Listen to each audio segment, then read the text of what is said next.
लिखते हैं, यद्यपि इस मानव शरीर में तुम्हारा जीवन क्षणिक है, किंतु है अत्यंत मूल्यवान।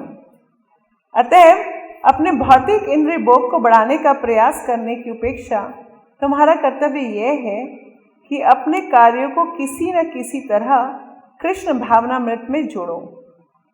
तो क्या कह रहे हैं प्रहलाद महाराज? प्रहलाद महाराज कह रहे हैं कि हमारा जो जीवन है वो क्षणिक है। वो हमने पिछली क्लास में पढ़ा था कि हमारा जीवन क्या है? क्षणिक, मगर किंतु है मूल्यवान, बहुत ही वैल्यूएबल है।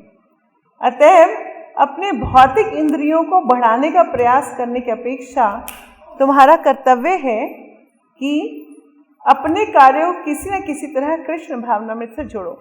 मतलब अपने जो भी हम कार्य कर रहे हैं, क्या करें? तो कैसे भी करके भगवान की भक्ति से जोड़ें।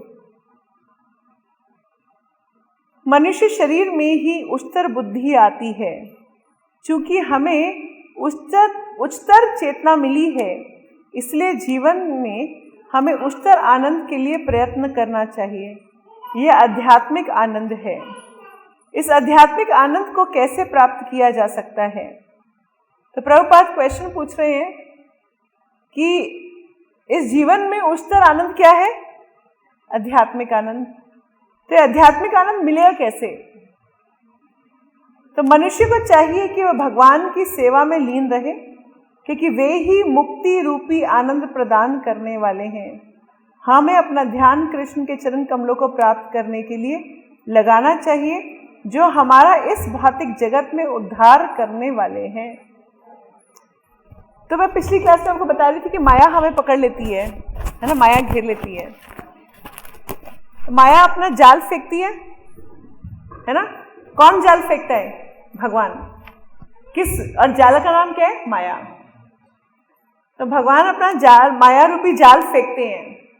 तो मैंने एक लेक्चर में पहले ही बताया था, आप शायद थे नहीं थे, कि कोई अगर मछुआरा जाल फेंके तो कौन मछली पकड़ में नहीं आएगी? प्रभु जी को याद है।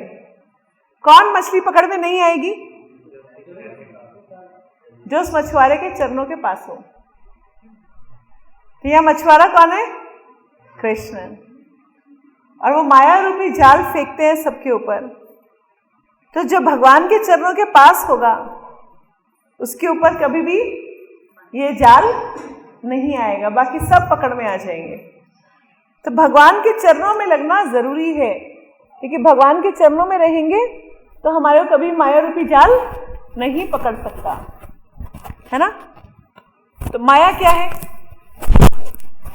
क्या बताया था? माया क्या है? माया क्या होती है? बहिरंगा शक्ति। Very good. माया क्या है?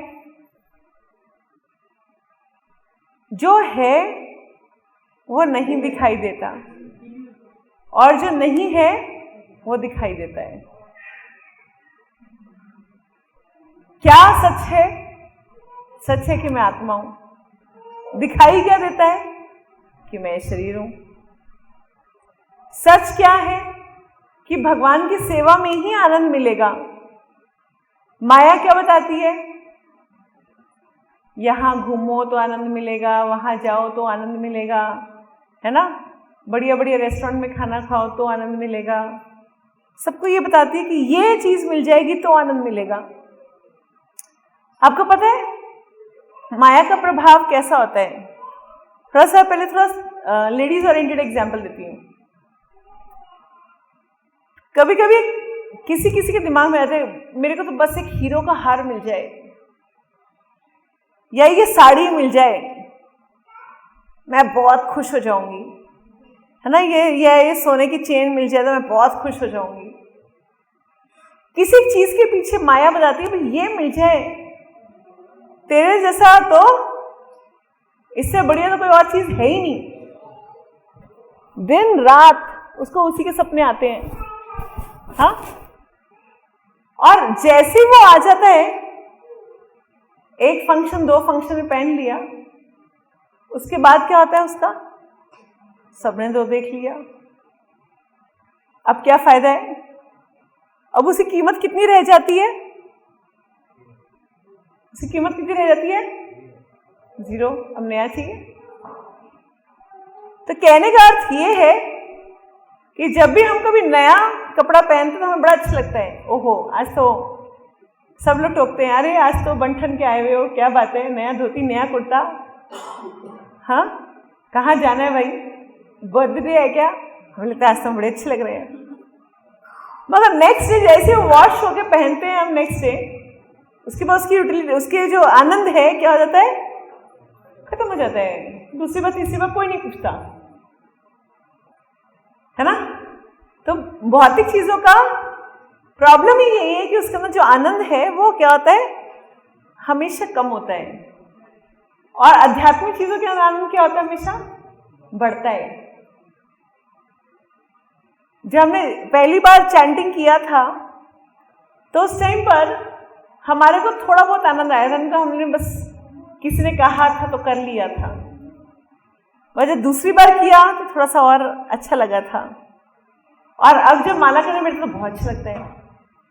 हमेशा हम यही सोचते रहते कैसे अपनी माला को और अच्छा करें। क्या है कि उसके अंदर क्या हो रहा है? आनंद बढ़ रहा है। जो भगवान की सेवा में आनंद आता है, जो पहली बार आया था, आज वो आनंद बढ़ रहा है। तो कहने का अर्थ क्या है?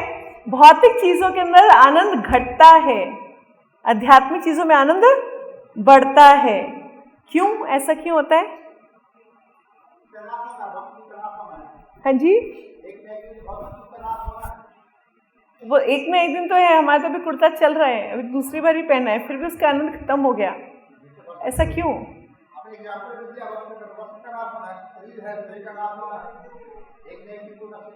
एक तो है ही, दूसरा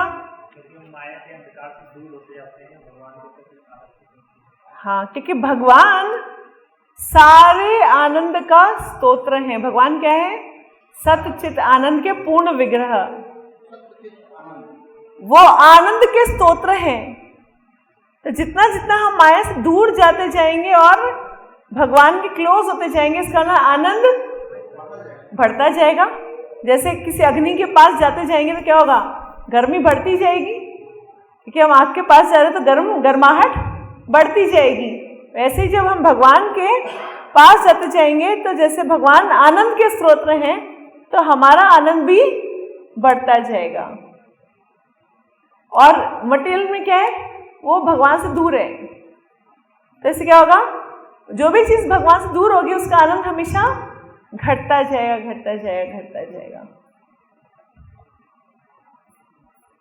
किंतु क्या हम इस जीवन को भोग नहीं कर सकते? अब प्रभुपाद एक और क्वेश्चन पूछ रहे हैं। प्रभुपाद की ये जो बुक है, ये बड़ी वैसी वाली बुक है। प्रभुपाद खुद ही क्वेश्चन पूछते हैं, खुद ही आंसर बताते हैं, है ना। तो क्या बोल रहे हैं? तो हम सब क्या पूछेंगे? किंतु क्या हम इस जीवन को भोग नहीं कर सकते? अति इधर ही आ जाइए ना। किंतु क्या हम इस जीवन का भोग नहीं कर सकते और अगले जीवन में कृष्ण की सेवा में अपने को नहीं लगा सकते?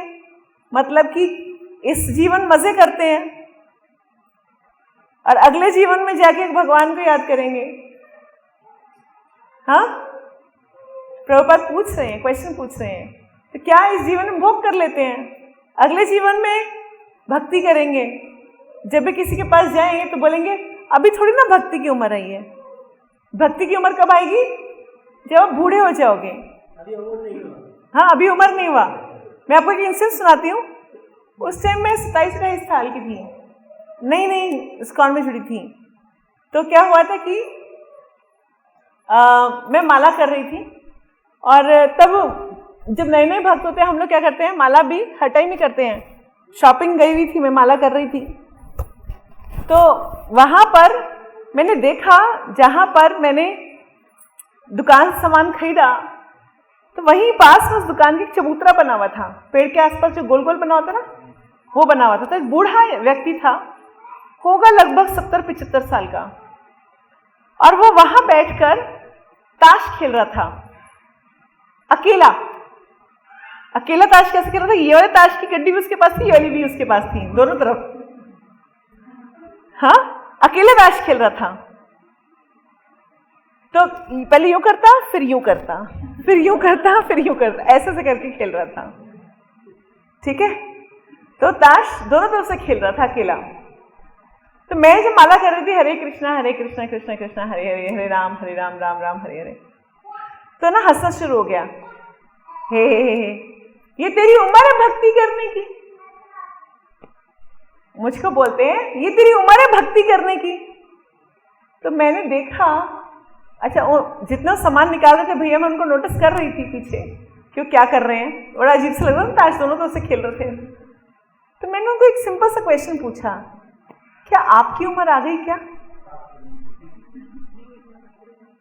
भाई वो 70-75 साल के तब भी ताश खेल रहे हैं, हाँ, और हमें बोल रहे हैं आपकी उम्र थोड़ी ना भक्ति करने की आई है अभी। तो उनकी तो आ गई होगी, फिर तो वो क्यों ताश खेल रहे हैं फिर, है ना? तो कहने का अर्थ ये है, जैसे प्रहलाद महाराज ने कहा कि भक्ति की सही उम्र क्या है? 5 साल। 5 साल से ही बच्चे को माला करना शुरू कर देना चाहिए। जो 5 ईयर के बच्चे होते हैं उन सबको माला करनी चाहिए रोज। मगर जो सोचते कि नहीं हम तो बूढ़े होके करेंगे, अभी तो अपने बच्चे पाल लें, अभी तो ये कर लें, अभी तो वो कर लें, बूढ़े होके हम करेंगे, तो भगवान के चरणों में फ्लावर्स कैसे चढ़ाते हैं? सूखे हुए कि ताजे? ताजे।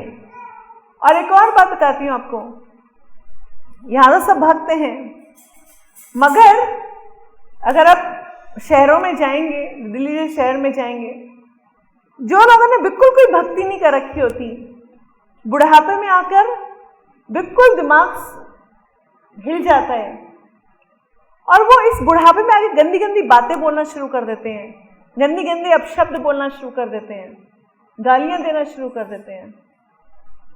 आप सोचो, उनको अपना होश नहीं, अपने वस्त्रों का होश नहीं है, बेड पे पॉटी कर रहे हैं, इतना बुरी हालत है, तब भी उनका कॉन्शियसनेस कहाँ है? जो सारी उम्र उन्होंने किया, जो सारी उम्र उन्होंने किया, वो स्थिति में जहां हम ऑलमोस्ट अनकॉन्शियस हैं, हम अपने शरीर को नहीं संभाल पा रहे हैं, हम वही काम करते हैं जो हमने बचपन से किया। तो अगर बचपन से हमने हरि नाम लिया, हरे कृष्णा कृष्णा कृष्णा हरे हरे, हरे राम राम राम हरे हरे, तो शायद चांस है कि जब हम बड़े होंगे तो मरते समय हमारे मुंह से भगवान का नाम निकल जाए। नहीं तो सारी जिंदगी जो जो काम कर रहे होते हैं बस वही बोलते रहते हैं। उनको बोले नहीं आप राम का नाम लो, आप कृष्ण का नाम लो, नहीं बोल पाते। कितना प्रयास करा हुआ है हमने कई लोगों के साथ, नहीं कर पाते। वो इस एज में आकर उनको बोले अब बोलिए हरे कृष्णा बोलिए, बोलेंगे अरे ठीक है मैं करूंगा बाद में, अभी मत कर, अभी नहीं करना। तो जो सारी उम्र जो काम किया वही काम हम बुढ़ापे में भी करेंगे। बुढ़ापे में कुछ नया काम नहीं होगा कि हम उस टाइम बिल्कुल रिजिड हो चुके होंगे, जो हमने सारी उम्र किया वही करेंगे। तो इसलिए सारी उम्र क्या करना है? प्रैक्टिस करना है, बहुत बुरी वाली प्रैक्टिस करना है कि कैसे भी करके सिर्फ हम क्या करें?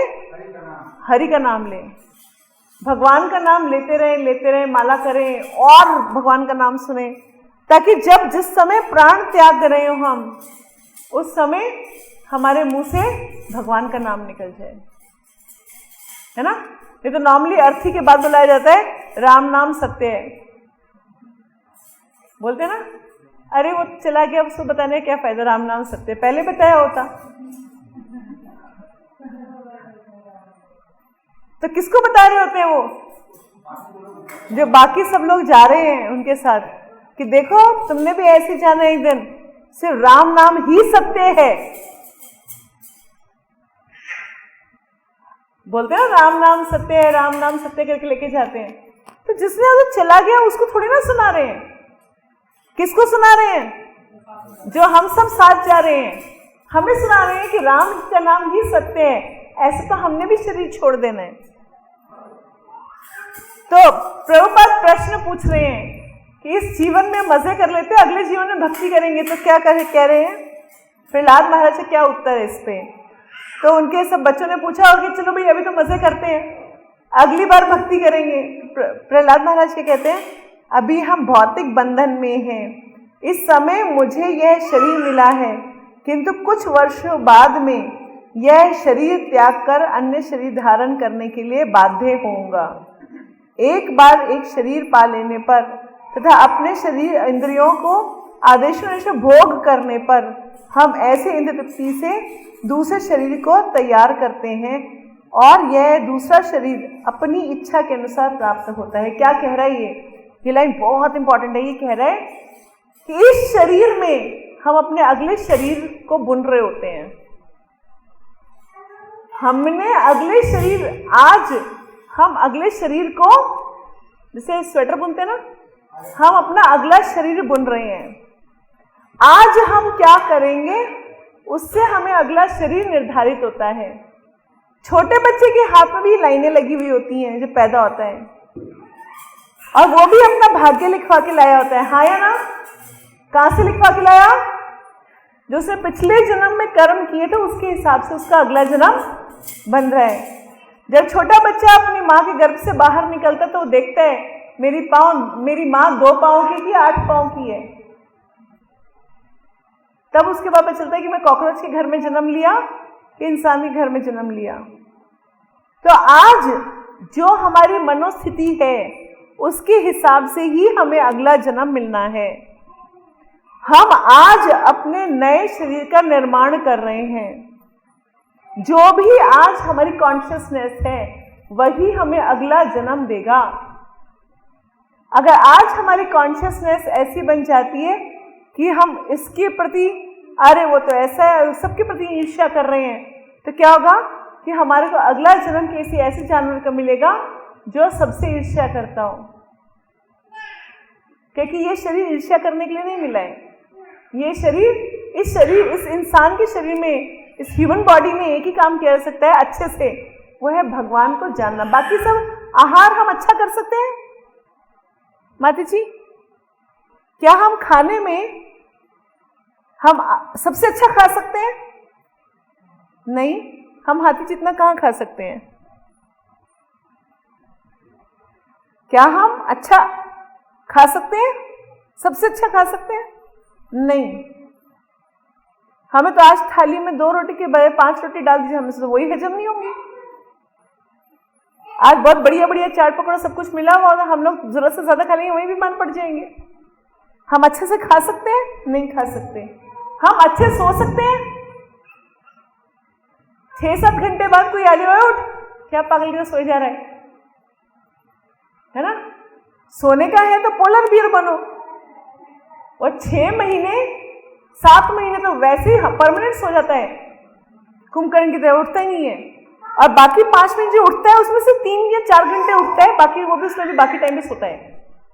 3 घंटे उसको खाना खाकर अपना कुछ शिकार विकार पकड़ कर खाता है और फिर सो जाता है। तो हमारा शरीर सोने के लिए बना है? नहीं बना। अच्छा, 6 घंटे बाद 8 घंटे बाद अपने आप नींद खुल जाएगी। सोना भी चाहेंगे तो नहीं सो पा सकते। अगर सोने की इच्छा है बहुत बढ़िया तरीके से तो पोलर बियर बनेंगे, है ना? अंटार्कटिका में एक भालू होता है जो 7 महीने तो पूरा सोता है, बाकी 5 महीने भी वो 3 घंटे उठता है बस। और अगर बहुत ज्यादा क्या आहार, निद्रा, भय, बचाव करने का शौक है, तो हम में से किसी के पास बड़े बड़े नाखून है? ये शेर इस दांत है। हमारी अगर बिटिया अगर थोड़ी देर घर से बाहर चली तो हमें टेंशन आती है, कहाँ गई भाई, है ना? होती है। हमारे बच्चे थोड़े तो हो जाए तो हमें डर लगता है। उनके पास अपना बचाव है? नहीं। शेर के पास उनको कोई टेंशन नहीं होती, तो बच्चा भी हिरन को मार के भागाता है ना? तो कहने का मतलब है हमारे पास तो बचाव के माध्यम भी अच्छे नहीं है और मैथुन भी अच्छा नहीं है। कितने बच्चे पैदा करते हैं? 1, 2, 3, 4, 5, है ना? चूहा एक बार में दर्जनों बच्चे पैदा करता है। मच्छर एक बार में हजारों बच्चे पैदा करता है। हमारे पास है ऐसी कैपेबिलिटी हम सीधा 1000 बच्चे एक साथ पैदा कर दें? नहीं है, क्योंकि हमारा ये शरीर उसके लिए बना ही नहीं है। हमारा शरीर किस लिए बना है? भगवान को जानने, उनको समझने और उनकी सेवा करने के लिए। वो नहीं कर सकते। हम क्या कर रहे हैं? हम ये काम कर रहे हैं वो छोड़ के, इसलिए फंस रहे हैं। तो इसलिए प्रहलाद महाराज क्या कह रहे हैं? प्रहलाद महाराज कह रहे हैं कि ये जो शरीर मिला है, ये शरीर आपका अगला शरीर निर्धारित करेगा। आज जो आपने मरते समय जो हमारी मनोस्थिति है, वही हमारा अगला शरीर निर्धारित करेगी। कुछ लोगों को होता है ना, अरे ये तो मेरा घर है, हट जाओ यहाँ से। अब यहाँ तो इतना नहीं है, मगर दिल्ली में जाएंगे ना तो सबसे ज़्यादा लड़ाई पता है किस बात पे होती है? पड़ोसियों के बीच में। पार्किंग। ये मेरी पार्किंग है, तुमने यहाँ गाड़ी क्यों खड़ी कर दी? तुम्हारा टायर पंचर करेंगे। तो इसी बात पर लड़ाई होती है, ये मेरी पार्किंग है, ये मेरा घर के आगे है, तुमने क्यों खड़ा कर दिया? इसी बात पर रोज लड़ाई होती है। तो अगले जन्म में वो क्या बनते हैं? कुत्ते। कुत्ता होता है ना, उसका अपना एक दायरा बना लेता है, उसके बियॉन्ड अगर कोई बाहर कुत्ता आ जाए, है ना, मार डालेंगे उसको कुछ भी करके, उसके अंदर घुसने नहीं देंगे। गली मेरी है तो मेरी है, इसका दूसरे को आना नहीं है। देखा है आपने कभी? तो वो मेरा वाला जो मेंटालिटी होता है ना, तो क्या बन जाते हैं? डॉग्स। मेरी गली, मेरा घर, मेरा दायरा, है ना। तो जो हमारी मानसिकता आज है, कुछ लोगों को बड़ा शौक होता है, खासकर कि गर्ल्स को, कुछ लोगों को होता है, यहाँ तो कोई नहीं है ऐसा, सारा दिन शीशे के आगे खड़े रहते हैं, सारा दिन लिपते पूछते रहते हैं। तो अगले जन्म में वो क्या बन जाते हैं? बिल्ली। बिल्ली बनते हैं वो। They are already very beautiful, beautiful eyes, है ना, ब्यूटीफुल कोट। हाँ, बिल्ली को अपने सुंदरता में बहुत अभिमान होता है। तो जिनको अपने सुंदरता में बहुत अभिमान है, वो अगले जन्म में क्या बनते हैं? बिल्ली।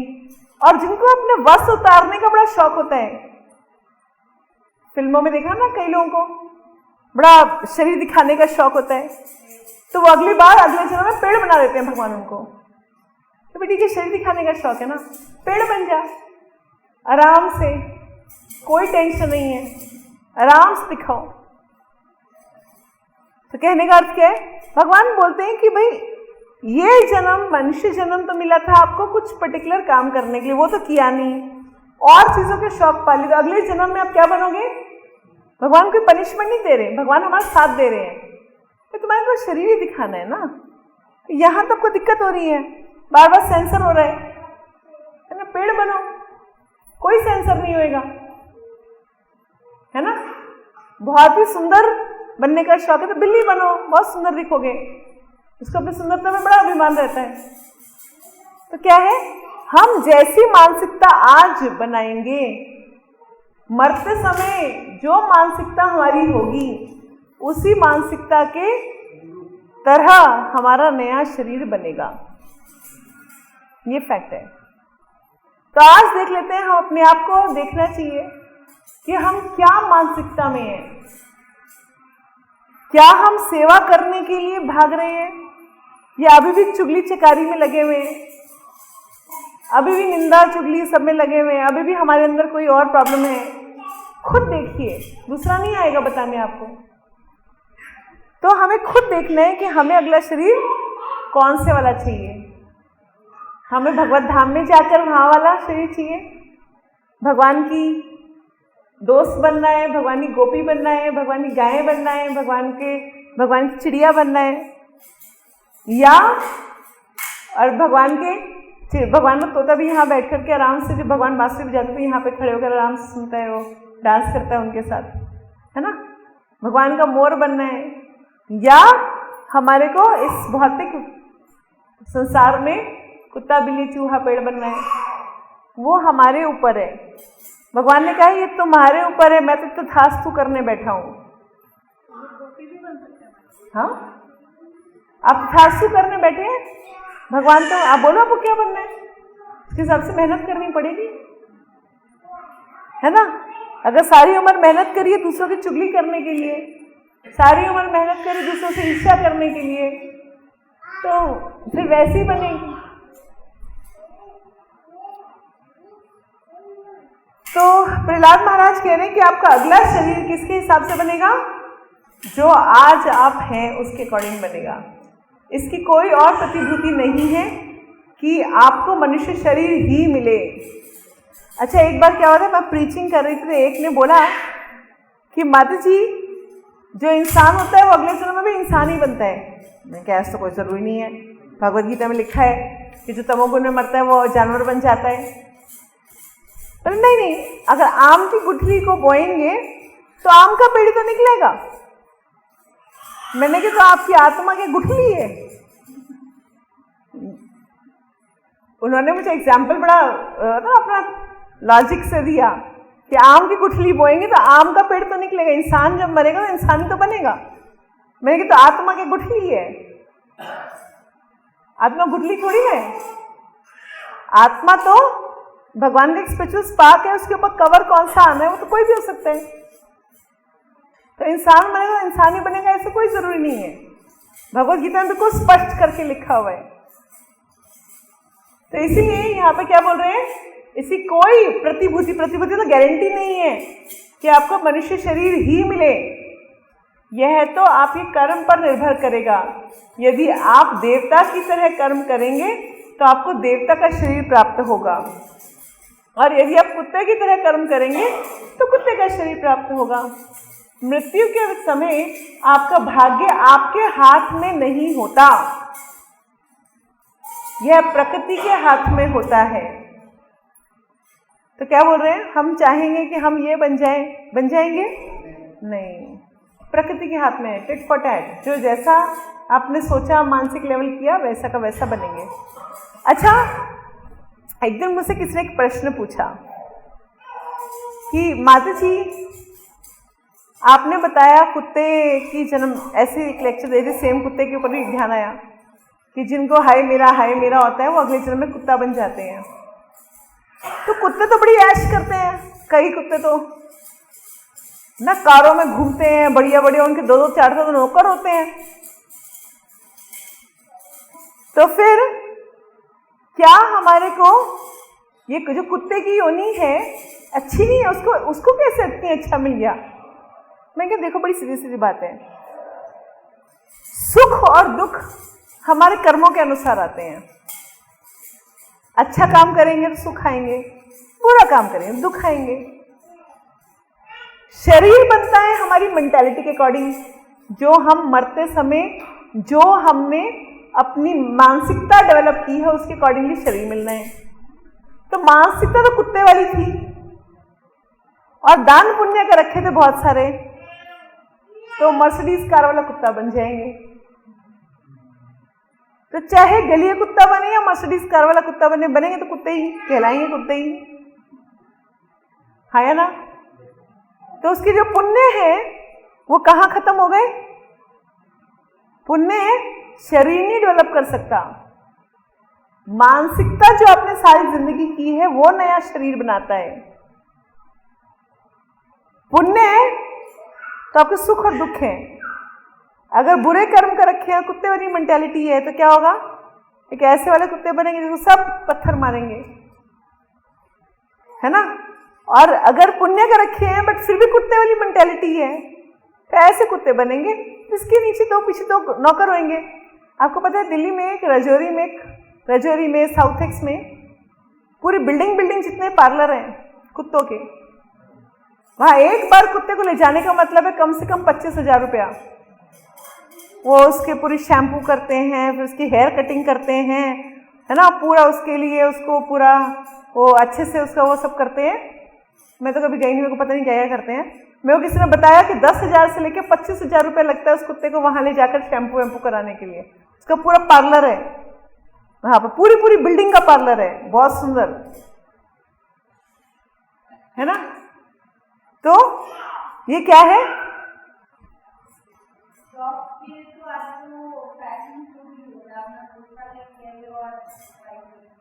आपको एक और बताती हूँ, मैं कैसे एक इंसान को देखा। मेरे अपार्टमेंट में ही है वहाँ पर, और सुबह सुबह 5 बजे मैं नीचे जंप कर के घूम रही हूँ, तो ना अपने साथ अपने डॉग को वॉक कराते हैं।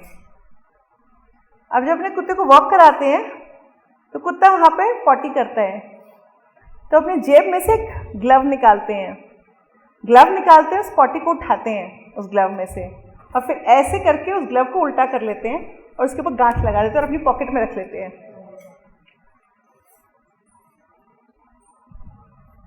फिर से बताओ, क्लीनिनेस। अमेरिका में तो ये रूल है कि अगर आप डॉग या कैट रख रहे हैं और कुत्ता कहीं पर पॉटी कर रहा है तो उसको उठाना आपका काम है, नहीं तो हज़ारों डॉलर्स की पेनल्टी है। तो NRI टाइप है तो उनको वहीं की आदत पड़ी हुई है, और फिर वो जाके घर जाके उसको डस्टबिन में डालते हैं। सोचिए, इतने अमीर होने के बावजूद भी कर्म कैसे कर रखे कि कुत्ते का मल उठाएंगे। तो रोज सुबह कुत्ते का मल उठाते हैं। तो प्रभुपाद कहते हैं कि अगर आप GOD गॉड की सेवा नहीं करोगे तो DOG डॉग की सेवा करनी पड़ेगी।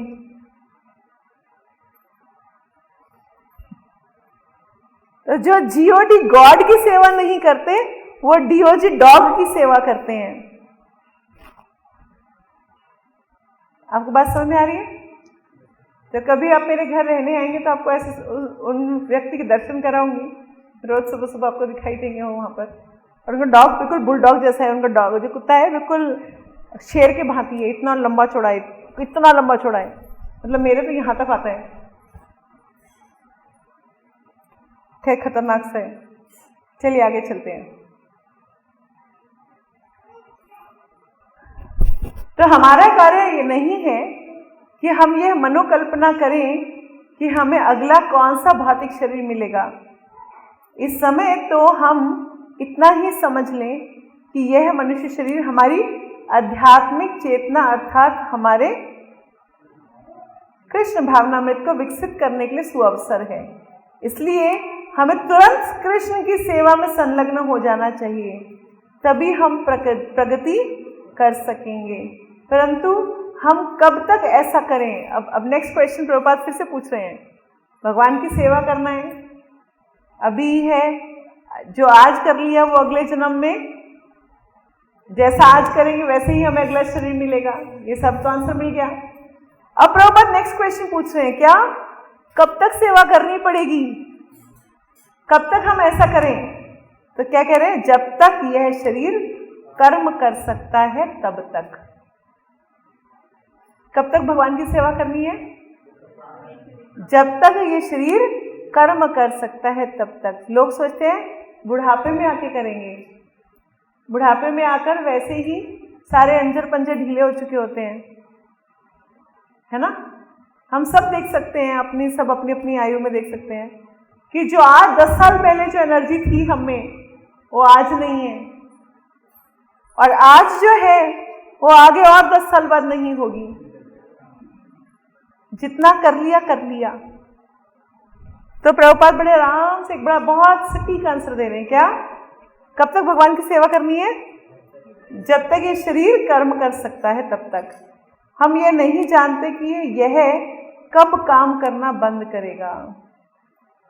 महान संत परीक्षित महाराज तो 7 दिन का समय मिला था। हमें किसको पता है? परीक्षित महाराज को पक्का पता था कि 7 दिन बाद तक्षक नाग आएगा और उनको डस लेगा। हमें किसको पता है कि 7 दिन बाद हम जीवित रहेंगे, 7 घंटे बाद जीवित रहेंगे? कुछ पता नहीं है ना। कभी कभी कैसे होते हैं कि अभी हमारी कम्युनिटी में एक डेथ हुई थी, भक्त नहीं थे, तो वो आए हैं घर में, हस्बैंड सुबह मॉर्निंग वॉक पे गए थे। उनकी एज कितनी थी? 32-33। वाइफ को बोलते उनका बेटा कितना है? इतना छोटा सा है, 3-4 साल का। सुबह मॉर्निंग वॉक में हमारे बाहर बहुत बड़ा पार्क है, तो वहाँ से मॉर्निंग वॉक करके आए।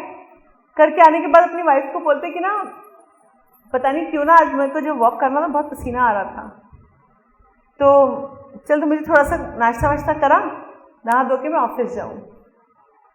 तो नाश्ता वाश्ता किया, तभी बोल रहे थे पता नहीं क्यों आज मेरे को थोड़ा घबराहट सी हो रही है। हमारे घर से आधा किलोमीटर दूर एक हॉस्पिटल है, आधा किलोमीटर मतलब इट्स लाइक यहाँ से आश्रम तक हॉस्पिटल है। तो उन्होंने अपने घर से गाड़ी निकाली है, उनको फिर अनकंफर्टेबल लग रहा था, तो उन्होंने क्या किया, हॉस्पिटल में गए हैं, हॉस्पिटल में एंट्री पॉइंट पर गए हैं कि मेरे को डॉक्टर को दिखाना है, मेरे को थोड़ा सा अनकंफर्टेबल सा फील हो रहा है, और नाम लिखवाते लिखवाते रिसेप्शन पे खत्म, वहीं गिर के वहीं खत्म, उनको हार्ट अटैक आ गया। क्या बोला प्रभुपाद ने, हमें सदैव तैयार रहना चाहिए, मृत्यु सदैव उपस्थित रहती है। हमें आशावादिता से यह नहीं सोचना चाहिए कि हर कोई मर रहा है किंतु मैं तो जीवित रहूंगा।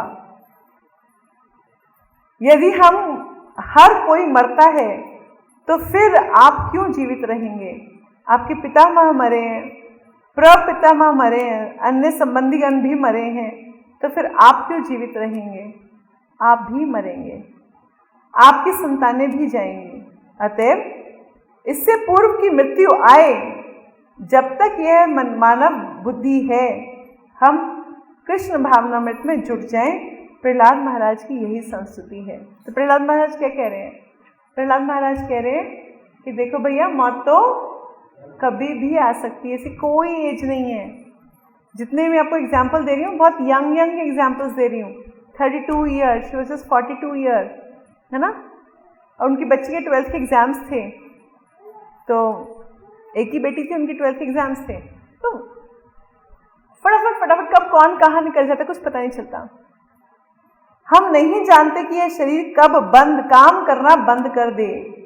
अतएव हमें तुरंत ही कृष्ण भावनामृत में प्रवृत्त होकर उसी के अनुसार कर्म करना चाहिए। अर्जेंसी है। जिस दिन माला छूट रही हो उस दिन क्या लगना चाहिए? ये अरे आज अगर आ गई तो आज की 16 माला नहीं हुई होगी, किंतु यदि मैं तुरंत कृष्ण भावनामृत में लग जाऊं तो मेरी जीविका कैसे चलेगी? इसकी व्यवस्था है। मतलब मेरी जीविका कैसे चलेगी? अब देखिए, सब कुछ बंद है, चारों तरफ लॉकडाउन है, और हम में से कोई भूखा मर रहा है?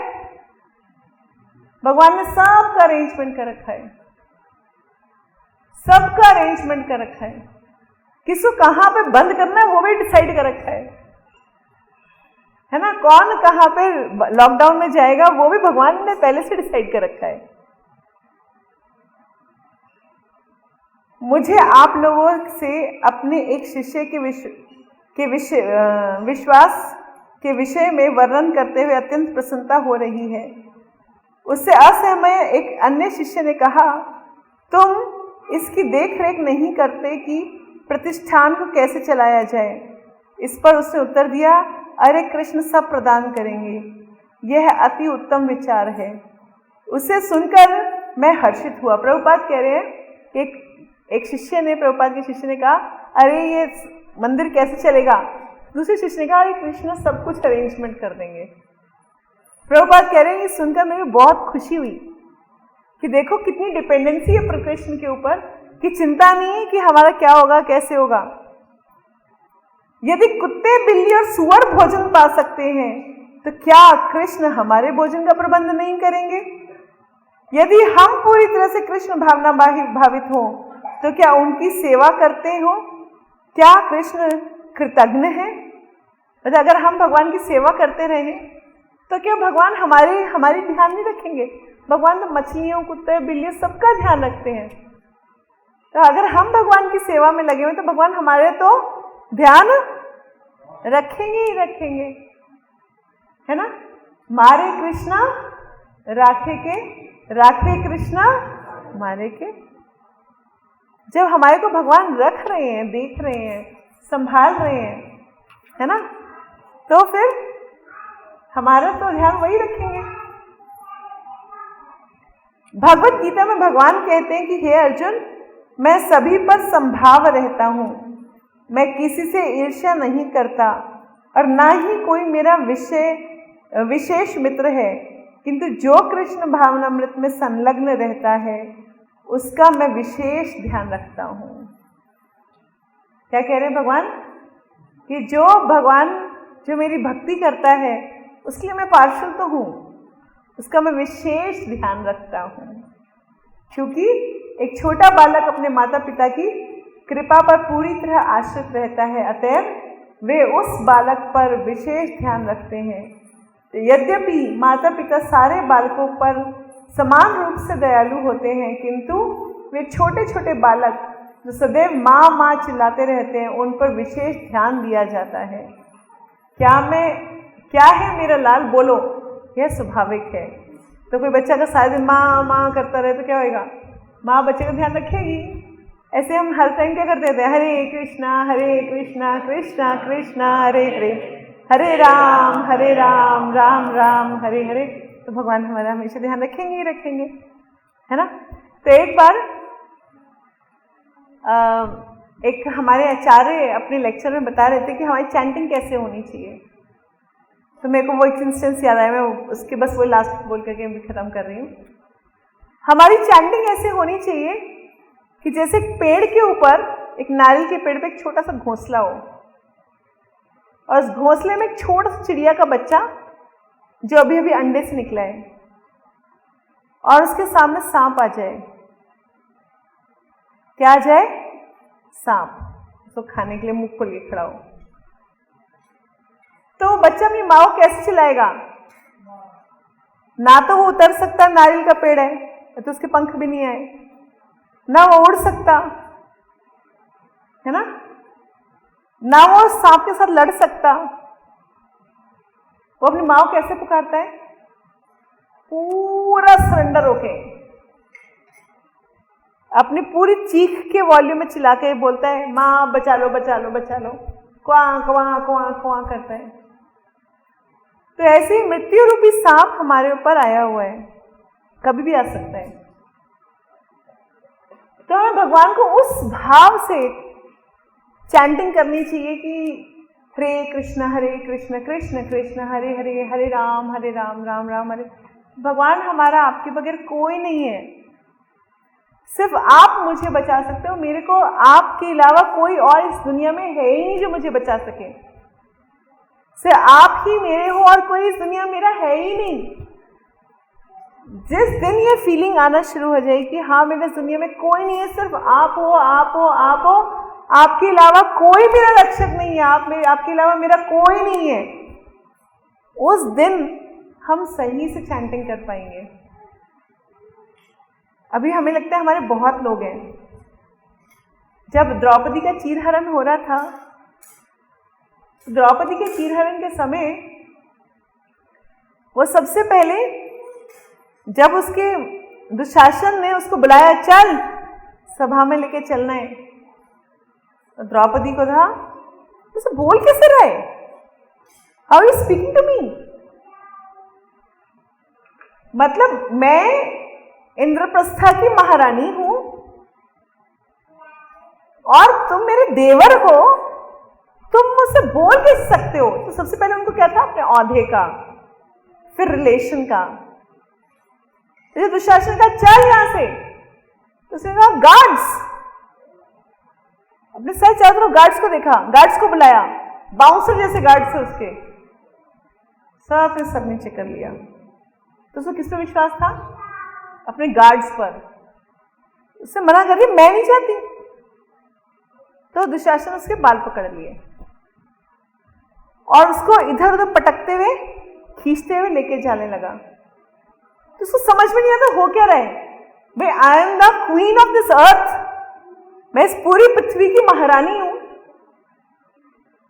मेरे जो पति हैं वो सबसे बड़े योद्धा हैं, ये मेरे से बिहेव कैसे कर रहा है? तो इसकी हिम्मत कैसे हुई मुझसे ऐसे बात करने की, मुझे ऐसे पकड़ने की के बालों से। और जब उसको दरबार में ले जाया गया और वेश्या कहा गया और जांघों पे हाथ मारा गया कि यहां आके बैठ। उसको समझ में नहीं आया कि क्या हो रहा है ये। और वो भागी सबसे पहले किसके पास? अपने ससुर के पास, धृतराष्ट्र। भीष्म पितामह के पास, अपने गुरुजनों के पास, सबने सर झुका लिए। फिर वो गई अपने पति के पास, देखो ये क्या हो रहा है, सबने सर झुका लिए। उसको कितने सारे लोगों पे विश्वास था, अपने गार्ड्स के ऊपर, अपने ओहदे के ऊपर, अपने रिलेशन के ऊपर, ना अपने पितामह के ऊपर, जिसके पास से कभी देवता नहीं हरा पाए पितामह को, वो बैठे हैं दरबार में। सबसे स्ट्रांग पति है भीम। किसी पहाड़ को भी एक मुट्ठी मुक्का मार दो चूरा हो जाए, इतने स्ट्रांग। सबसे बलशाली अर्जुन, धर्मराज युधिष्ठिर, सब वहां हैं, सब सर झुका के बैठे हैं। फिर उसने कहा चलो अपने साड़ी का कैसे बचाती हूं मैं? अपने बल से। तो उसने पहले अपने हाथ से पकड़ा, फिर हाथ से छूट गया तो उसने फिर दांतों से पकड़ा, दांतों से भी छूट गया। और जो सब कुछ उसके पास जितने ओहदे थे, जितने लोग थे, सब छूट गए। उसकी खुद की हिम्मत छूट गई। फिर उसने अपने हाथ खड़े किए और बोले, हे गोविंद, हे द्वारकानाथ, मुझे बचाओ। तो जब हम कंप्लीट सरेंडर हो जाते हैं तो भगवान एक सेकंड भी नहीं लगाते। एक सेकंड भी नहीं लगा। भगवान उस साड़ी के अंदर प्रवेश कर गए। और भगवान तो इनफाइनाइट है, उसके बाद तो क्या इनफाइनाइट होना था। आप सोचिए कि भगवान को पुकारने का सही तरीका है बिल्कुल ये सोचना नहीं है, समझना है कि संसार में मेरा श्री कृष्ण के अलावा कोई और नहीं है। जो भी है सब झूठे रिश्ते हैं, सिर्फ टेम्पररी रिश्ते हैं। मेरा इस संसार में केवल कृष्ण है। और जब हम उनको चैंटिंग के वक्त पुकारते हैं तो वो सच्ची में आते हैं। So chanting is a crime process. It's a crime process. Chanting भगवान के आगे रोने का एक तरीका है। चैंटिंग एक फॉर्मेलिटी नहीं है। चैंटिंग करते समय हम भगवान को बताएं कि भगवान आपके बगैर मेरा इस दुनिया में कोई नहीं है, आप ही हो जो हो। तब हम सही से चैंटिंग कर पाएंगे। हरे कृष्णा कृष्ण कृष्ण हरे हरे, हरे राम राम राम हरे। श्रील प्रभुपाद की जय। गौर भक्तवृंद जय।